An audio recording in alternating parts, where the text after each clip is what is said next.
अस्सलाम वालेकुम स्टूडेंट्स, उम्मीद है खैरियत से होंगे। आज हम शुरू करते हैं हमारा जो मेंटल हेल्थ नर्सिंग का जो हमने पहले बहुत सारे यूनिट्स अपलोड की थी मेंटल हेल्थ नर्सिंग की। तो इसी सिलसिले में हम आज अपलोड करते हैं जो सेल्फ अवेयरनेस है वो हम रिकॉर्ड करवाते हैं कि सेल्फ अवेयरनेस बेसिकली है क्या। तो इस यूनिट में जो नाम पढ़ेंगे सेल्फ अवेयरनेस की डिफिनीशन, फिर सेल्फ अवेयरनेस किस तरह आती है इंसान में, सेल्फ अवेयरनेस की कौन कौन से एस्पेक्ट्स है और फिर सेल्फ अवेयरनेस की बेनिफिट्स क्या है। तो ये सारी एक शॉर्ट सा चैप्टर है, लेकिन उसमें कुछ बातें जो डिस्कस करने वाली है तो वो हम डिस्कस करवाते हैं सेल्फ अवेयरनेस के हवाले से। ओके, सबसे पहले सेल्फ अवेयरनेस का इंट्रोडक्शन क्या है, तो इंट्रोडक्शन की तरफ चलते हैं। लेकिन वीडियो स्टार्ट करने से पहले आपसे रिक्वेस्ट है, अगर आप हमारे चैनल पे नए हो तो चैनल को जरूर सब्सक्राइब करें, बेल आइकन को दबाएं और फ्रेंड के साथ जरूर इसको शेयर करवाइए। अच्छा ओके, तो सेल्फ अवेयरनेस बेसिकली है क्या। डिफिनेशन जब आप पढ़ते हैं तो self awareness is the conscious knowledge of one's own character and feelings. Self awareness क्या है, जब आप अपने आप से अब बाखबर हो जाए कि आपके अंदर क्या हो रहा है, क्या चल रहा है आपके अंदर, आप सोसाइटी में किस तरह जी रही हो। तो सिंपली पुख्तो या उर्दू में इसका मीनिंग यही है। अब जब हम पढ़ते हैं प्रॉपर डिफिनेशन तो the conscious knowledge of one character of one's own character and feelings. जब आप कॉन्शियस नॉलेज गेन करें अपने बारे में, कॉन्शियस नॉलेज का मतलब ये कि वो नॉलेज जो आप इंटेंशनली आप गेन करें अपनी कैरेक्टर के बारे में और अपनी फीलिंग्स के बारे में। फॉर एग्जांपल आपको जो है ना कोई डिसीजन लेना है, अब उस डिसीजन के दौरान आप जो अपनी कैरेक्टर या जो आपकी फीलिंग्स होती है उस फीलिंग्स को आप जाने कि मेरे इस डिसीजन से कौन सी लोगों को खतरा हो सकता है, क्या हो सकता है, क्या नहीं हो सकता। या आप जो है ना किसी की शादी में हो, किसी गम में हो और आप जो है ना जो फीलिंग आप पे गुजर रहे हो और उस फीलिंग्स को आप समझिए कि इस वक्त ये फीलिंग मेरे लिए अच्छी है, ये बुरी है। तो फिर वो क्या है, ये कॉन्शियस नॉलेज है जो आपने इंटेंशनली ये नॉलेज गेन किया। तो सेल्फ अवेयरनेस बेसिकली क्या है कि आप कॉन्शियस नॉलेज गेन करें, इंटेंशनली आप जो है ना बाखबर करें अपने आप को अपने करेक्टर से कि आपकी कौन कौन सी करेक्टर्स है, कौन कौन सी करेक्टर अच्छी है, कौन सी बुरी है, कौन सी लोगों पे इसका क्या असर होता है। और साथ में जो है ना अपनी फीलिंग्स के बारे में कि आपकी फीलिंग्स जो है ना जो सिचुएशंस होती है उस सिचुएशन के मुताबिक एप्रोप्रिएट है या नहीं है। ओके, फिर self awareness involves being aware of different aspect of the self including traits, behaviour and feelings. तो इसमें आप क्या होता है, इसमें आप अवेयर होते हैं, आप जानने की कोशिश करते हैं सेल्फ अवेयरनेस में अपने उन करेक्टर्स के बारे में या अपने उन एस्पेक्ट्स के बारे में, सेल्फ एस्पेक्ट्स के बारे में। कौन कौन से एस्पेक्ट जिसमें आते हैं आपके ट्रेट्स आते हैं, आपकी करेक्टर, जैसे कि मैंने ऊपर बताया कि आप जो है ना अपने करेक्टर को जान लो, आप में जो खसूसियत है उसको जान लो कि ये करेक्टर मुझ में अच्छी है, ये बुरी है, ये जो है ना सोसाइटी पे अच्छी असर करवाता है, ये बुरी करवाता है। साथ में फिर आप बिहेवियर, अपनी जो बिहेवियर आपने शो करना है, लोगों के दरमियान उठना बैठना और लोगों से बातें करना, तो ये सारे आपकी बिहेवियर में आते हैं। तो उसको आप जाने कि ये आपकी बिहेवियर कैसी है। और फिर साथ में जो है ना आप अपनी फीलिंग्स को समझे, कौन सी सिचुएशन पे आपने कौन सी फीलिंग शो करनी है। तो फिर वो क्या है, ये जो है ना ये आपकी सेल्फ अवेयरनेस है कि आपने सेल्फ अवेयरनेस अटेन किया। Essentially it is psychological state in which one self become the focus of attention. ठीक है, ये साइकोलॉजिकल स्टेट है। अब इस साइकोलॉजिकल स्टेट में क्या होता है कि आप जो है ना अपने आप को अटेंशन देते हो, आप जो है ना आपको अटेंशन आप देते हो किस चीज को, अपने आप को, वन सेल्फ को या अपने आप को जो है ना आप अटेंशन देते हो। मतलब ये कि आप अपने बारे में सोचती हो, अपनी करेक्टर के बारे में, अपनी बिहेवियर के बारे में, अपनी फीलिंग्स के बारे में। ठीक है, सेल्फ अवेयरनेस है।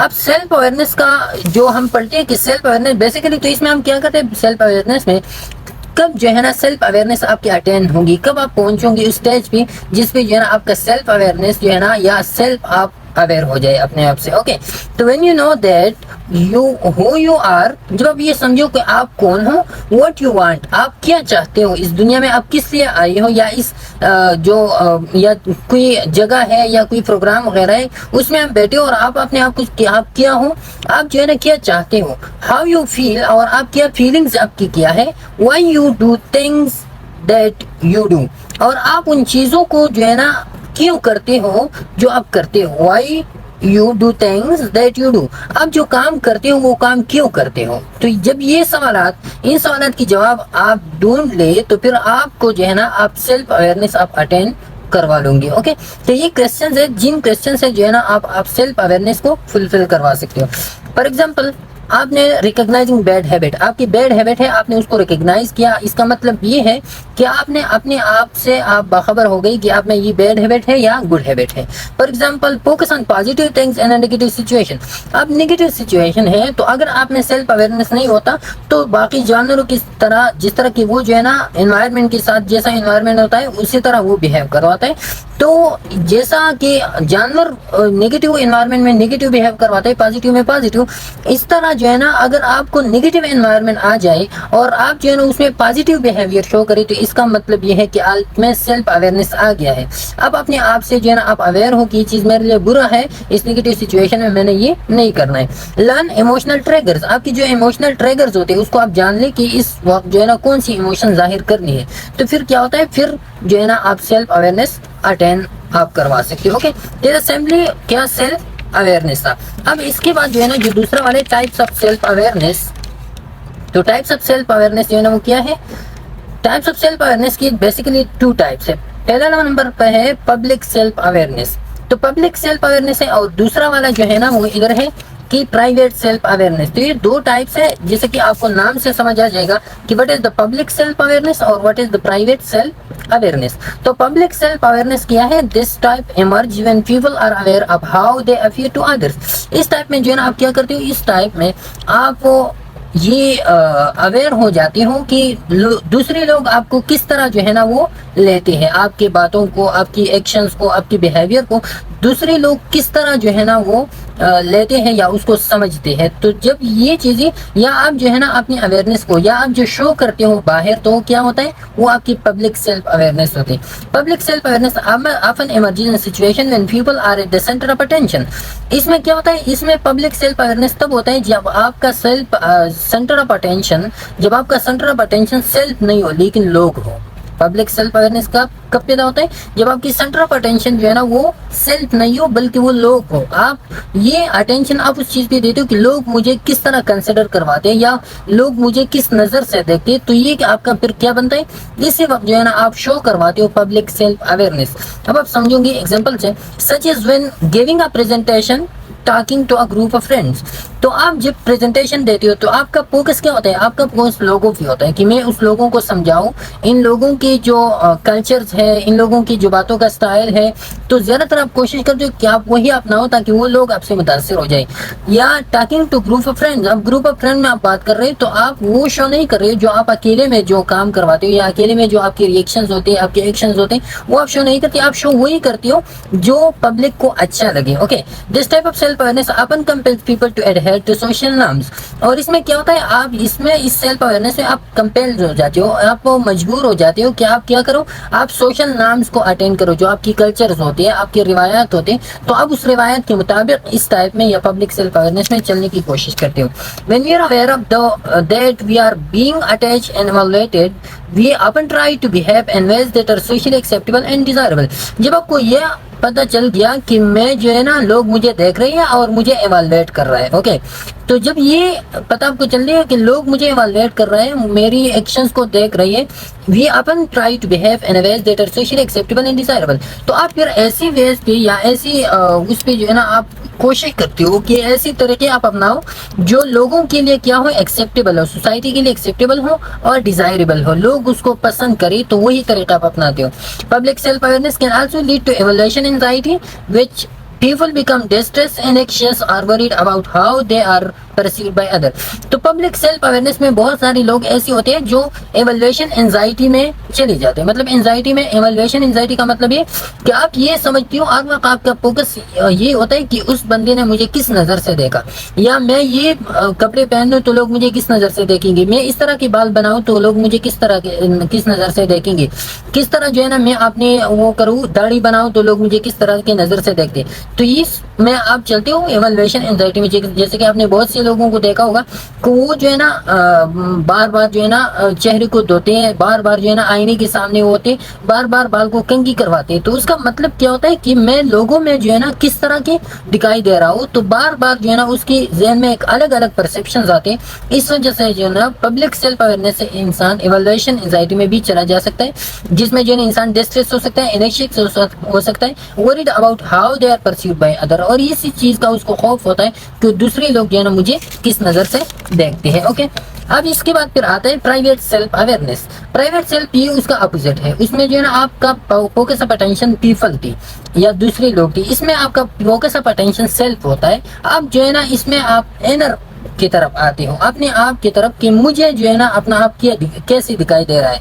This type happens when people become aware of some aspect of themselves. तो इसमें क्या होता है कि जब आप इंसान अवेयर हो जाते हैं अपने बारे में या अपने जो उसके एस्पेक्ट्स होते हैं, बट ओनली इन प्राइवेट वे। जो प्राइवेट वे में जो अपने एस्पेक्ट्स के बारे में वो अवेयर हो जाए तो फिर उसको हम क्या कहते हैं, private self awareness. For example, seeing your face in the mirror is a type of private self awareness. जब आपने जो है ना वो शीशे में आप देखते हो, बार बार जो है ना आप शीशे में देखते हो, तो वो प्राइवेट सेल्फ अवेयरनेस है। लेकिन जो पहले वाले में मैंने एग्जांपल दे दिया कि जो इवैल्यूएशन एंजाइटी की तरह जो है ना, इवैल्यूएशन एंजाइटी में लोग जो है ना अक्सर शीशे में बार बार देखते हैं, तो वो जो देखता है वो अपने आप को ऐसा नहीं देखता कि मुझे जो है ना मैं कैसे दिखाई दे रहा हूँ, वो इससे बार बार देखती है कि दूसरे लोगों को मैं कैसे दिखाई दे रहा हूँ, तो वो देखते हैं अपने आप को। यहाँ पे जब आप मिरर में देखते हो तो आपका ये होता है ना कि आपका परसेप्शन या आपका परसीव जो है ना वो खुद होता है, सेल्फ होता है कि मुझे अपना आप कैसे दिखाई दे रहा है। ओके, तो इसमें आपका होता है प्राइवेट सेल्फ अवेयरनेस। जो आप प्राइवेट में जो भी काम करते हो, प्राइवेट में जो आप अपने आप से अवेयरनेस के हवाले से जो भी करते हो, तो आपकी प्राइवेट सेल्फ अवेयरनेस में।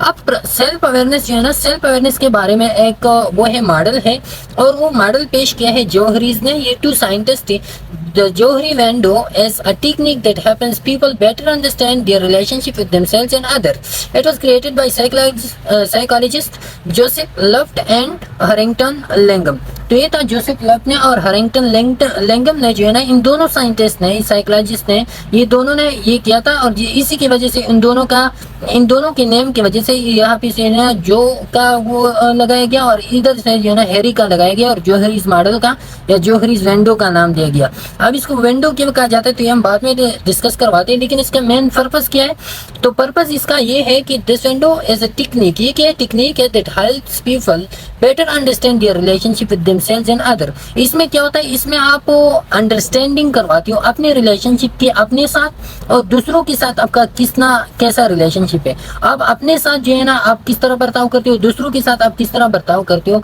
तो बेसिकली जोहरी मॉडल वही की वही एक्सप्लेनेशन करवाते हैं आपके रिलेशनशिप के बारे में। और इस जोहरी मॉडल के थ्रू जो है ना आप सेल्फ अवेयरनेस अटेन करवा सकते हो। ओके, तो ये बेसिकली एक मॉडल है for attaining the self awareness.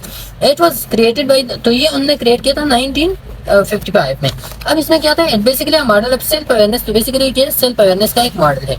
अब बेसिकली जोहरी वेंडो जो है ना ये क्या वो क्या बताता है जोहरी वेंडो, तो Johari window is a simple and useful tool for understanding and training of self awareness. इसमें क्या होता है, इसमें आप जो है ना एक टूल है जिसके थ्रू आप अंडरस्टैंड करवाते हो अपनी सेल्फ अवेयरनेस को या आप ट्रेन करवाते हो सेल्फ अवेयरनेस को। ग्रुप डायनामिक्स, इसके थ्रू जो है ना आप ग्रुप डायनामिक्स आप अचीव करवा सकते हो। पर्सनल डेवलपमेंट आप करवाते हो, अपनी पर्सनालिटी को आप डेवलप कर सकते हो, अपनी ग्रुप्स को आप डायनामिक बना सकते हो, और साथ में जो है ना इंटरपर्सनल रिलेशनशिप आप जो है ना वो इम्प्रूव करवा सकते हो। इम्प्रूविंग कम्युनिकेशन आप इम्प्रूव करवा सकते हो बिटवीन पीपल। टीम डेवलपमेंट आप इसके थ्रू करवा सकते हो, एंड इंटर ग्रुप रिलेशनशिप। तो ये सारी के ये इस जोहरी मॉडल का या जोहरी वेंडो का जो है ना वो यूजेस है कि यूजेस आप जो है ना किन किन जगहों पे इनका यूज करवा सकते हो। तो अभी हम पढ़ेंगे, इसके बाद आपको समझ आ जाएगा कि किस तरह जो है ना ये यूजेस हो सकती है। Okay, it is a very useful tool specially so because it Lay's emphasis on and influences of soft skill.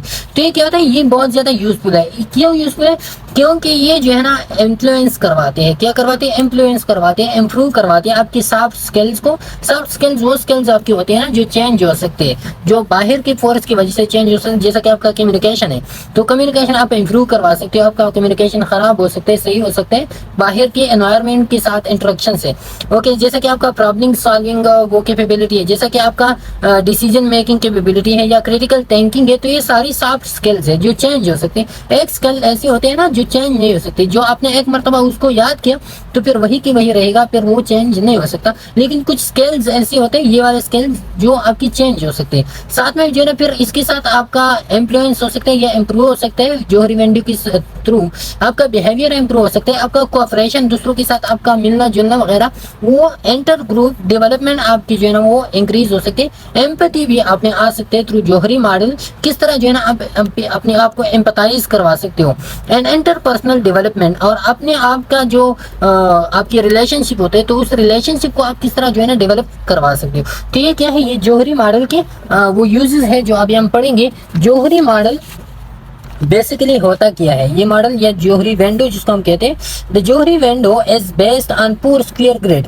तो पहले ये याद रखिए, ये इधर से हम पढ़ते हैं कि जोहरी वेंडो क्या है। The Johari window is on four square grid. ये क्या है, ये पुअर स्क्वायर ग्रिड है। देखिए इसमें 4 स्क्वायर है, 1 2 3 4। तो ये वाला 1 2 3 और 4 स्क्वायर इसमें हो गई, और ग्रिड की शक्ल में। ग्रिड का मतलब ये है कि इसके इर्द गिर्द ये जो लाइन है, दरमियान में एक क्रॉस है, तो इसको हम क्या कहते हैं, ग्रिड कहते हैं, जो एक स्क्वायर या रेक्टेंगल का शक्ल बनाती है। Okay, the Johari window is made of window with 4 panes. इसमें क्या है, जोहरी विंडो ये एक विंडो की तरह है, जैसा कि खिड़की होते हैं ना, उसी खिड़की की तरह इसकी, उस खिड़की के भी 4 वो होते हैं, 4 दरवाजे होते हैं जिसको हम कहते हैं 4 खिड़कियां, और इसकी भी 4 पेन्स हैं। तो पेन्स इसकी कितने, 4 पेन्स है, 4 पेन्स है। पेन असल के हम कहते हैं जो खिड़की वाले, खिड़की के अंदर वो जो शीशा लगा हुआ होता है ना, उसको हम कहते हैं पेन। तो इसका मतलब ये कि पेन्स 4 पेन्स, इसकी 4 विंडोज है या 4 खिड़कियां है या दरवाजे है। The window is a square fan with a cross in the middle of it. तो ये स्क्वायर पेन है, इधर देखिए स्क्वायर है और इसके दरमियान क्या है, ये क्रॉस लगाया गया है।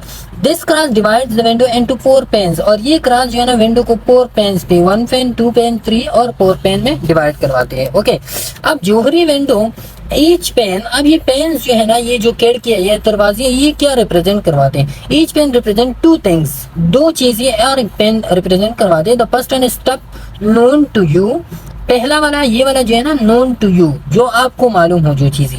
And the second one known to others, और ये वाला जो साइड है ये रिप्रेजेंट करवाते हैं क्या, नोन टू अदर्स। ये वाला साइड जोहरी विंडो का ये नोन टू यू है, और ये वाला साइड जोहरी विंडो का नोन टू अदर्स है। The 4 panes of the Johari window are called regions, areas और क्वाड्रेंट्स। इसको हम क्या कहते हैं, इसको हम रीजन भी कह सकते हैं, इसको हम एरिया भी कह सकते हैं, इसको हम क्वाड्रेंट भी कह सकते हैं। तो ये first region, second region, third region, fourth region, या first quadrant, second quadrant, third quadrant और fourth quadrant. Each contain and represent information, feelings, motivation etcetera. अब ये जो हर एक रीजन क्वाड्रेंट है, तो इस हर एक क्वाड्रेंट में क्या होते हैं, इसमें इंफॉर्मेशन होते हैं, फीलिंग्स इसमें होते हैं, मोटिवेशन इसमें होते हैं। अब हम पढ़ेंगे बाद में कि कौन सी मोटिवेशन जो है ना आपकी कौन सी वो विंडो में आती है या कौन सी क्वाड्रेंट में आती है। Okay, in terms of whether the information is known or unknown by the person and whether the information is known or unknown by others. तो इसमें क्या होता है, इसमें आपने बेसिकली ये शो करना है कि कौन सी इंफॉर्मेशन आपको पता है और कौन सी इंफॉर्मेशन दूसरों को पता है, या कौन सी इंफॉर्मेशन ऐसी जो ना आपको पता है ना दूसरों को पता है। तो बेसिकली वही इंफॉर्मेशन हम इसमें जो है ना, इसी के थ्रू जो है ना हम वो रिप्रेजेंट करवाते हैं। ओके, अच्छा, अब इसके बाद जो है ना हम यही वाली ये है 4 विंडोज उसके। ये पहला विंडो, ये पहला विंडो है या पहला पेन है, सेकंड है, ये थर्ड है और ये 4 है। अब ये जो फर्स्ट विंडो है, तो इसमें जो है ना ये वाला साइड हमने कहा था कि first the upper side represent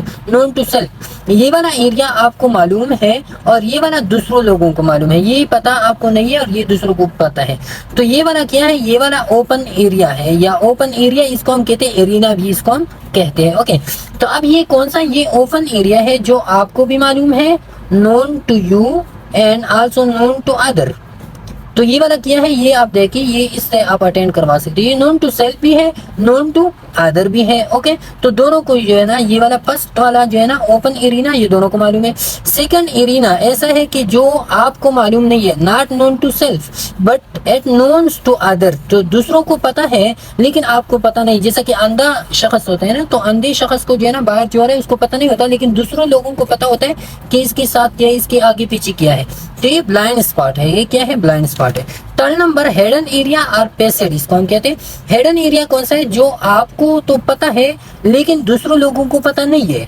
दूसरे लोग नहीं जानते और आप जानते हो जिस चीज के बारे में, तो उसको हम कहते हैं हिडन एरिया। इसका मतलब ये कि इस चीज को आपने छुपा के रखा है लोग दूसरे लोगों से, दूसरे लोग उसको नहीं जानते। इसको हम पेसेट भी कहते हैं। पेसेट का मतलब है फॉल्स अपीयरेंस आप शो कर रहे हैं। बाहर आप जाते हो और आप जो है ना वो फॉर एग्जाम्पल आप एक बड़े बिजनेसमैन हो, लेकिन बाहर जब आप चलते हो तो आप ऐसे कपड़ों वगैरह में आप चलते हो कि किसी को ये पता नहीं चलता कि ये बिजनेसमैन आ रहा है। ओके, तो इसका मतलब ये कि आपका फॉल्स अपीयरेंस है, तो दूसरे लोगों को पता नहीं होता लेकिन आपको पता होता है।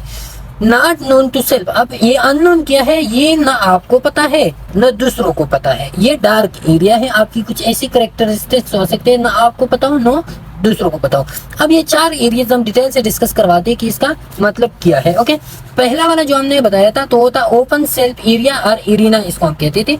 Open self area, here the information about the person has attitude, behaviour, emotion, feelings, skills and views will be known by the person as well as by the other। जैसे कि मैंने कहा था कि इसमें आपकी जितनी भी इंफॉर्मेशन होते हैं, चाहे वो बिहेवियर, आपकी एटीट्यूड जो भी होते हैं, तो वो आपको भी पता होता है और आपके साथ जो दूसरे लोग होते हैं उनको भी पता होता है इस एरिया में।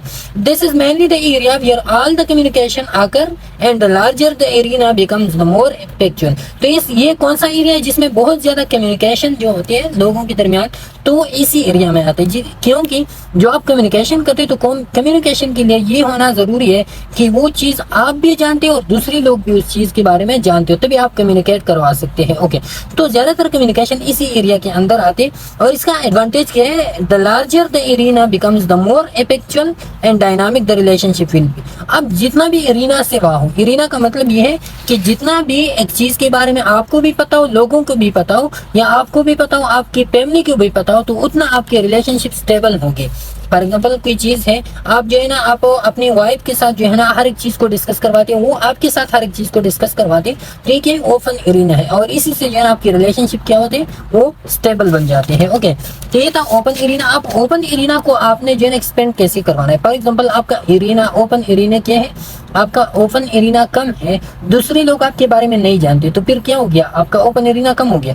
तो इसके लिए आपने क्या करना है, फीडबैक सोलिसिटेशन आपने लेनी है। तो फीडबैक सोलिसिटेशन से मतलब ये है कि फीडबैक का आप रिक्वेस्ट करवाते हो, फीडबैक आप दूसरे लोगों से लेते हो। अब फीडबैक का क्या बेनिफिट्स हो सकता है, as a process which occurs by understanding and listening to the feedback from another person. अब इसमें आप क्या करते हो, दूसरे लोगों की फीडबैक आप सुनते हो अपने बारे में कि मुझ में जो है ना कौन सी अच्छी करेक्टर है, मुझ में कौन सी बुरी करेक्टर्स है। तो जब वो आपको वो चीजें बता दे और आप अपने बारे में उन चीजों के बारे में आप सोचो समझो और उन चीजों को फिर अपने आप से वो निकाल लो, तो क्या होता है, आपका ओपन एरिना इसी से बढ़ता है।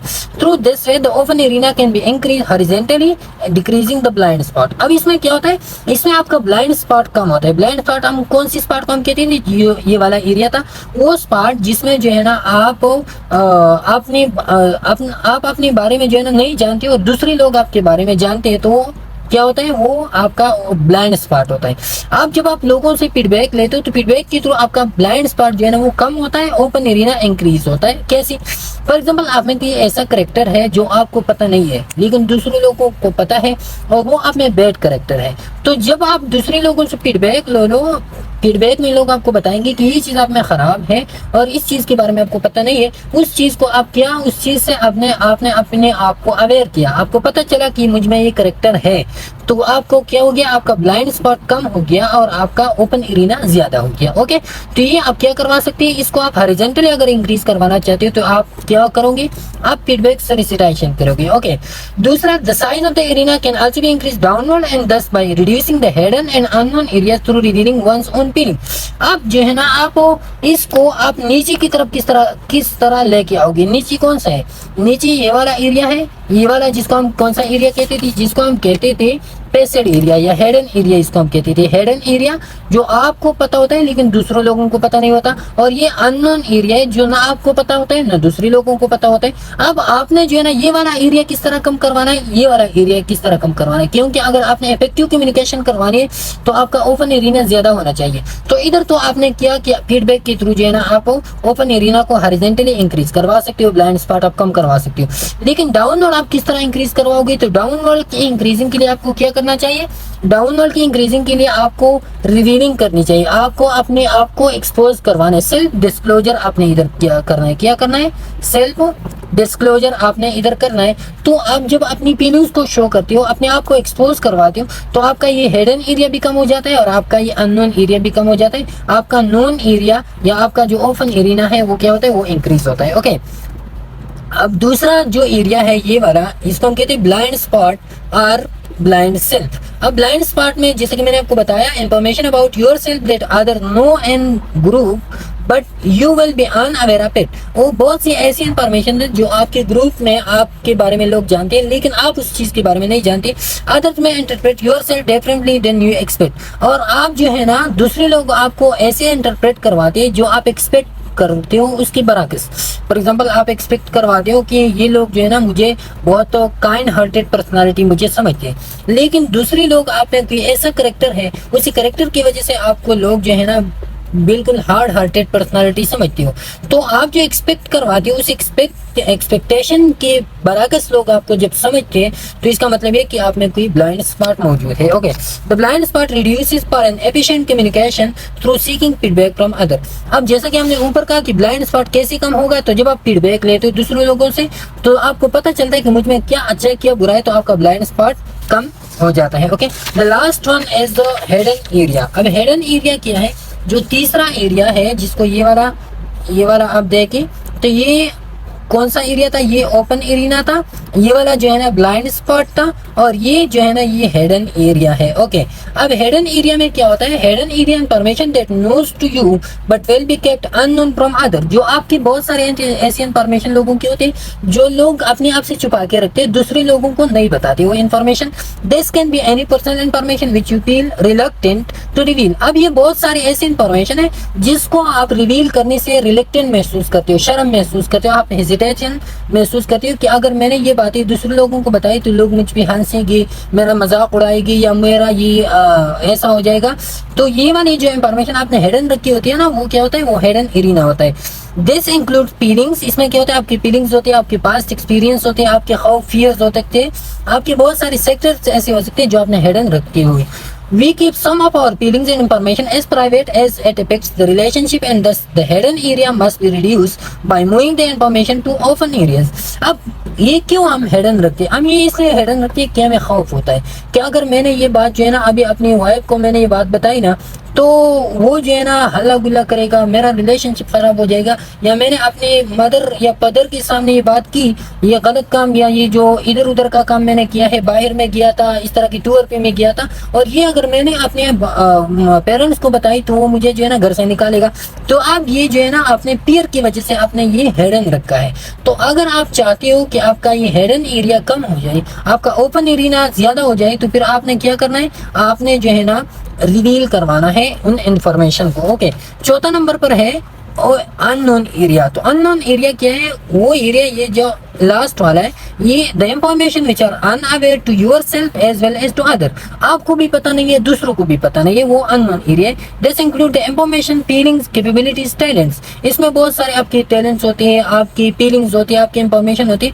बहुत से लोग जो है ना आप में कोई ऐसी क्वालिटी होते हैं जो आप, फॉर एग्जांपल कोई है और वो सिंगिंग करवाता है, तो अब उन्होंने सिंगिंग शुरू की 25 इयर्स के बाद। अब 25 ईयर से पहले भी उसमें ये टैलेंट था, लेकिन उसको यूटिलाइज करने के लिए कोई अच्छा एनवायरनमेंट नहीं मिला था, कोई सपोर्टर गाइडेंस नहीं मिला था, तो वो आपको भी पता नहीं था, दूसरों को भी पता नहीं था। Okay, this can be due to traumatic past experience or events which can be unknown for lifetime. अब ये ऐसा भी हो सकता है कि कोई ट्रामा आपके साथ हुआ हो और आपके उस ट्रामा की वजह से जो है ना आपसे सब कुछ भूल गए हो, तो अब वो आपके लिए भी अननोन हो गया है, वो आपकी हिस्ट्री, आपका पास्ट, और दूसरे लोगों के लिए भी क्या है, पास्ट अननोन हो गया है। The person will be unaware till he discover his hidden qualities and capabilities through observation of other. अब जो है ना इसको आपने किस तरह कम करवाना है, या आप अननोन एरिया को किस तरह एक्सपोज करवाओगे, किस तरह आप अवेयर हो जाओगे, तो जब आप दूसरे लोगों को ऑब्जर्व करवाते हो, या जो हिडन क्वालिटीज एंड कैपेबिलिटीज होते हैं वो आप डिस्कवर करना शुरू करवाते हो, तो उसकी डिस्कवरी से या आप दूसरे लोगों के ऑब्जर्वेशन से जो है ना आपके पास्ट हिस्ट्री या पास्ट मेमोरी जो है ना वो वापस आ जाती है। Open communication is also an effective way to decrease the unknown area and thus communicate effectively. अब जब आप ओपन कम्युनिकेशन करवाते हो, आपके दिल में जो होता है वो आप दूसरे को अगेंस्ट को बताते हो, तो इससे जो है ना आपका अननोन एरिया कम होता है, आपका कम्युनिकेशन इफेक्टिव हो बन सकता है। तो ये क्या था, ये बेसिकली ज्योरी मॉडल था। तो ज्योरी मॉडल बेसिकली ये है कि आपने जो है ना कौन सी एरिया को बढ़ाना है, कौन सी एरिया को डिक्रीज करवाना है। तो आपने ओपन एरिया को इफेक्टिव कम्युनिकेशन के लिए बढ़ाना है, और जो बाकी एरिया होते हैं उसकी भी अपने लिमिट्स होते हैं। ऐसा नहीं है कि आपका हिडन एरिया है वो आपने मुकम्मल एक्सपोज करवा लिया, नहीं, उससे जो है ना अगर आप मुकम्मल एक्सपोज करवाओगे तो हो सकता है कि उस मुकम्मल एक्सपोजर से आपका रिलेशनशिप, तो ये डिफरेंट स्ट्रेटेजीज है कि आपने किस हद तक जो है ना आपने जाना है। ओके, तो ये ज्योरी विंडो स्पेसिफिकली उस पॉइंट्स को बताती है कि आपने किस तरह जो है ना बिहेवियर को या सेल्फ अवेयरनेस को आपने अटेन करवाना है। तो ये था सेल्फ अवेयरनेस का लेक्चर। इंशाल्लाह नेक्स्ट लेक्चर पे फिर हम जो है ना वो करेंगे एंजाइटी डिसऑर्डर, हम करेंगे जो DSM 4 में जो एंजाइटी डिसऑर्डर की क्लासिफिकेशन है, और DSM 5 में जो एंजाइटी की क्लासिफिकेशन है, तो वो हम जो है ना वो एंजाइटी डिसऑर्डर नेक्स्ट लेक्चर में हम डिस्कस करवाएंगे। इंशाल्लाह फिर मुलाकात होगी, तब तक के लिए इजाजत दीजिए। अल्लाह हाफिज़।